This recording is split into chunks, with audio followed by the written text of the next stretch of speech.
r/malicious compliance. First story. Tenant asking landlord, me, to be more professional. I'm a small-time landlord with just 4 tenants. Earlier this year, I had 2 sisters that didn't respond to my requests to add of the gal's husband to the lease, though he was living with them. Not a big deal, but did I mention a pit bull they also brought home without permission? I do allow pets and had previously approved their other dog. I asked nicely in person and by email in the months leading up to the malicious compliance. They also did not respond when I asked if they were happy there and wanted to renew their lease for the following year. I asked again. Then I emailed them notice that I would start showing the unit 2 days later. I try to be a nice landlord. I do. They had a newborn as well, so I scheduled all of the showings within a 2-hour window on the same night so I could be in their space as little as possible. Also, because they had not responded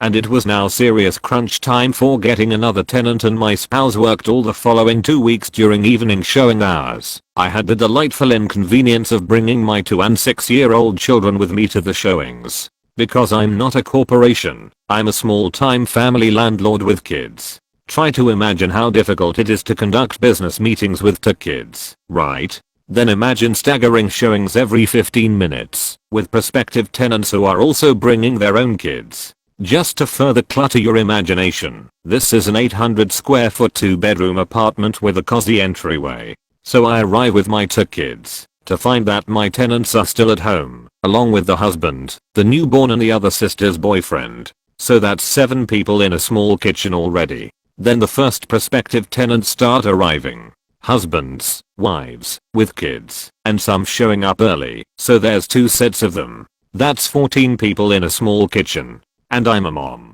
I have magical powers. So I'm holding my toddler. My daughter is safely under the dining table coloring, and I'm chatting with the prospective tenants and directing traffic while my actual tenants prepare to depart. If you didn't know this already, it's common practice in the US to leave the premises during real estate or apartment showings. This was their first apartment, so I actually emailed them ahead of time to let them know what is generally expected at showings. For instance, a relatively tidy apartment, and that they can leave for their own convenience. They do eventually leave after the boyfriend tells a prospective tenant that he, in fact, also lives there, and I carry on with an exhausting scheduling of showings and have my new tenants all picked out and lease signed by the next day. Awesome, right? The next night, I get a voicemail from the husband, who is not my tenant. I saved it and just listened to it again because it still gives me that same delightful shiver of malicious compliance. In his voicemail, he told me how awful it was that my children touched his infant's things. They didn't, because I keep my kids entertained with magical mommy toys, but prospective tenants also brought children, and how they had to sterilize everything to keep their infant from being sick, and how inconvenient it was to have showings with only 2 days notice, and how very unprofessional I was to bring my children. And asked if I could just be more professional in the future. You can hear it, can't you? The deep shiver of malicious compliance vibrating through my offended being. The next morning, I started issuing professional lease violation notices. One for the extra residents of the unit, hubby, and boyfriend. One for the extra dog. And a few additional ones for building concerns I noted during the showings. They ignored the violation notice, which I sent by certified mail, and, thoughtfully, also by email. I decided to be even more professional 30 days later and issue a 5-day notice to vacate. And I called their mom, who is their emergency contact, as an eviction notice is an emergency. Did I mention that their lease was due to end just a few weeks later? But it would be unprofessional of me to let these violations slide until then. 3 days later, they'd magically sent me all the information I'd requested, removed the other dog, licensed the first dog, gotten the required pet insurance. They moved out on their lease termination date, and skipped out on their last electric bill, and left the unit in damaged condition.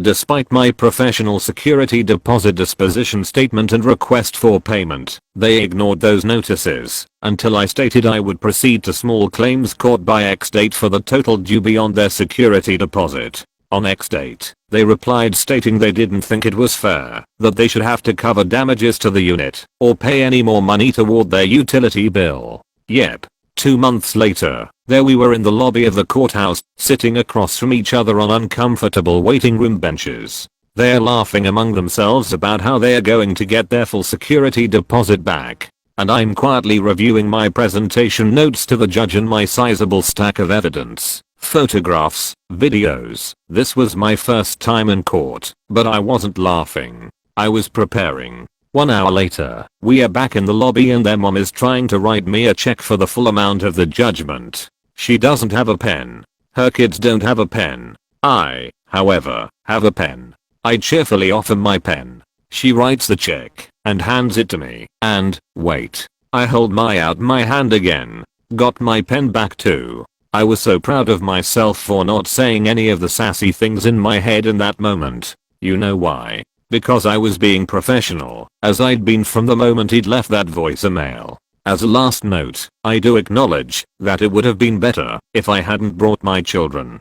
However, if you have kids, you'll understand that sometimes they simply have to go where you go. Second story. Military spouse accuses me of cheating on my husband, with my husband. I've been living in Japan for a little over 2 years with my husband. He was born here, and we decided to move to his hometown. It's a small city, but there's enough to do without getting bored. I'd describe us as an AMWF couple, Asian man, white female for those who don't know. It's not so common in Western countries, and it can feel like we are some rare shiny Pokemon as AMWF in rural Japan. Lots of staring, occasional secret picture, or even small chats. If an old lady is brave enough to approach us, it can feel uncomfortable eating at a restaurant, because kids will turn around in their seat and stare at us the whole time with an open fish mouth. Coincidentally, there's a small US military base located in this city. The closer you are downtown, the more American families you see. I'm constantly mistaken for being military by Americans and Japanese, which is understandable. Besides myself, I only know 5 other interracial marriages here. It's always locals who ask about my American husband when I'm out alone, which I respond in Japanese, watashi no oto wa nihonjin desu. Koko enai sundimasu, my husband is Japanese, and I live here, or something along those lines. Americans never ask about my marriage as they assume my spouse is American. When we are together in public, we do abnormal couples behavior such as holding hands. No, couples rarely hold hands in public, let alone say I love you. We don't go downtown too often, since it's all pay to park, and it's a nightmare to find a place. It was a beautiful warm day for the first time in months, but we decided to battle for a spot and walk around the shops. The crowd was heavy, since the weather was great and winter was ending. The season for new American families to move here just finished, so I'm sure this was many people's first time to leisurely walk and shop outside. We find a parking spot and made our way to the outside shops. Of course, we are holding hands and casually talking and laughing. Wow. I hear this from an American woman about 10 feet behind us. You should know that a Japanese stereotype against Americans is that we are rudely and obnoxiously loud. And this wow was loud enough for me to turn my head around at the noise. She was with 2 other moms who had like 3 kids each. They were staring at me, but perhaps we just accidentally had eye contact at the right time. Seriously, another little homewrecker is doing this in public? Chill, woman, you're so loud even I can hear you.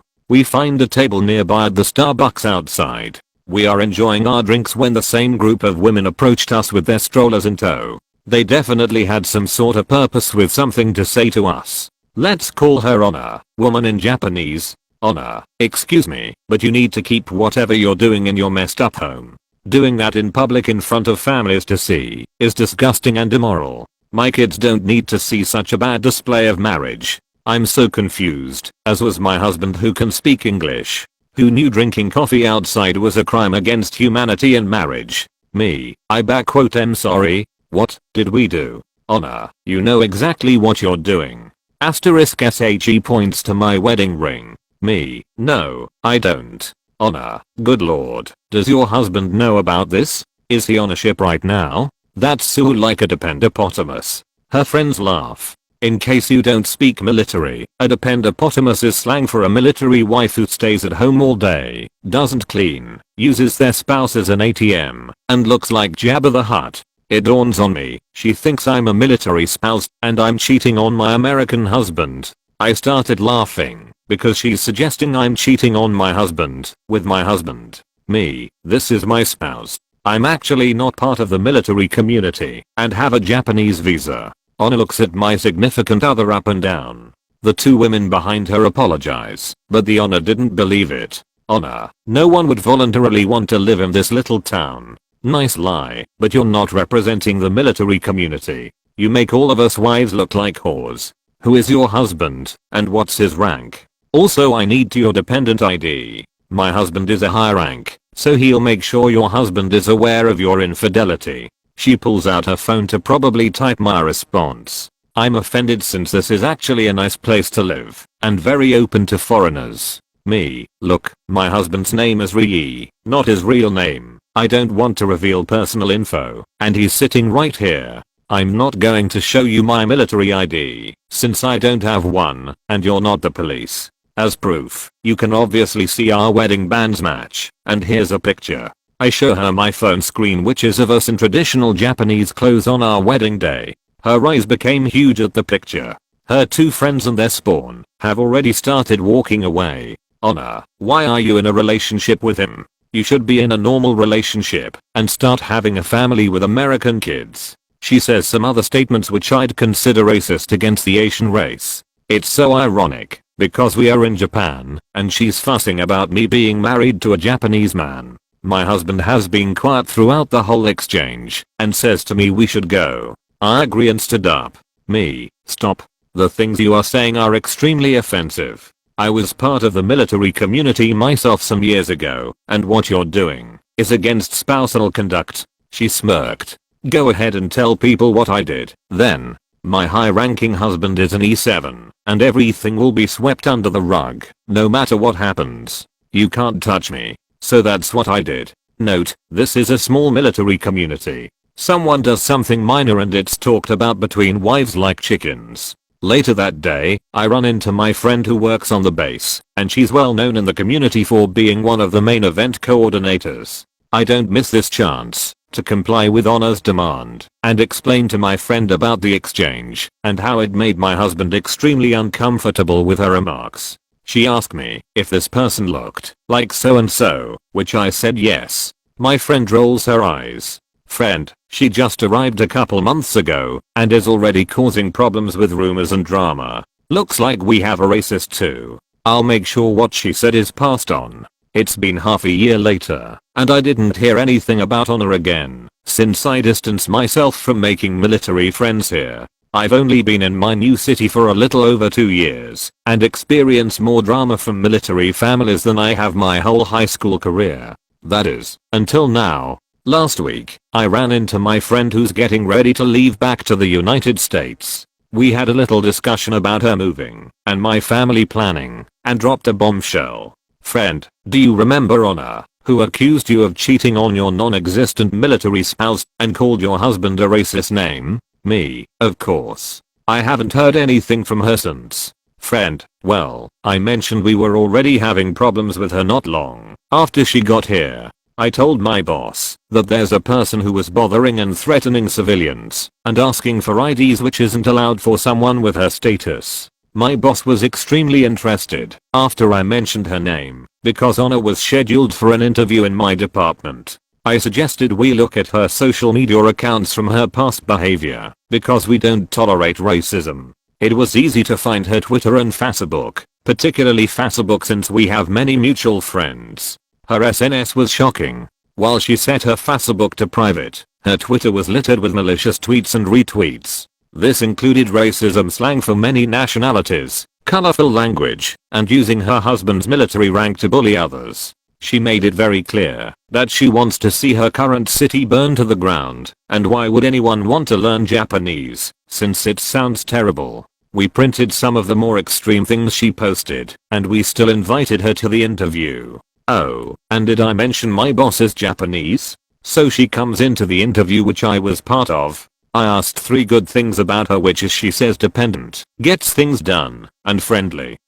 My boss just looked at her for a second before he pulled out her tweets and asked her to explain how she can friendly serve the local community if she hates it so much. Honor was flawed and said someone hacked into her account despite there being at least 3 years of slanderous tweets. We thanked her for coming and said we can't accept an employee with this conduct. As far as I know, she's still not working because some spouses found her Twitter not long after the interview and was shared in all departments. No one will touch her application now. Me. So all of this was discovered because I told you about her accusations? Friend, yes. Oh, and she's kind of an outcast socially right now because she cheated on her husband a couple months ago. There you have it, folks. Because one person couldn't mind their own business, they lost a potential job and had their social media exposed.